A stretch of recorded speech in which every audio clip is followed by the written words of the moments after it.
Guys, welcome back to the All Terrain Project blog. This is CC Craft. I want to talk to you guys a little bit about spaces that we can control and the concept of a 3-foot world. So a really good colleague and friend, Brian Miles, introduced me to a book by Mark Owens. Mark Owens is a prior Navy SEAL, and I'd love to read an excerpt from his book for you and then talk a little bit through the concept. So Mark Owens is doing a rock climbing class during this. He's on the rock face. He's got a climbing instructor that has free climbed, so no ropes, over to talk to him. And his climbing instructor says, "Hey man," in a raspy voice, "just stay in your 3-foot world." I was a couple hundred feet above the rock face, and I could barely think, let alone decipher his cryptic voice.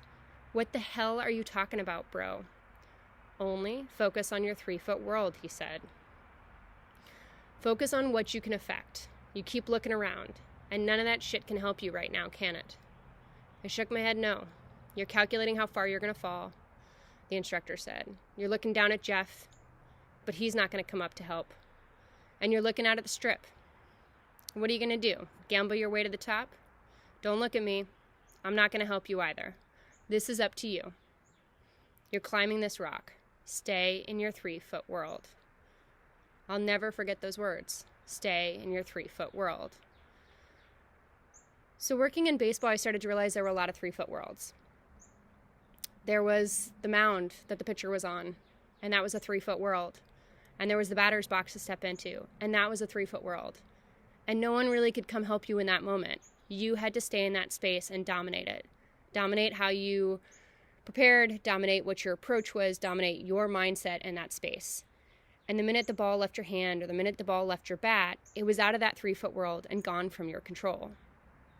And all of us have our 3-foot worlds, especially right now.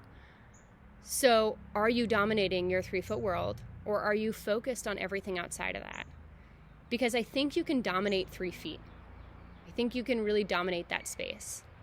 But if you're trying to dominate well beyond that space, I think you lose the capability to control that smaller space.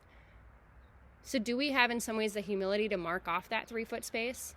Maybe it's a line in the dirt if you're a baseball player. Maybe it's the reminder of sticking your hand out and realizing that's about as far as it goes, and turning a circle and realizing that's your 3-foot world. But when we talk about being mentally tough, are you dominating your 3-foot space?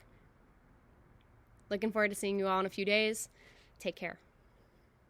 Dominate your 3-foot world.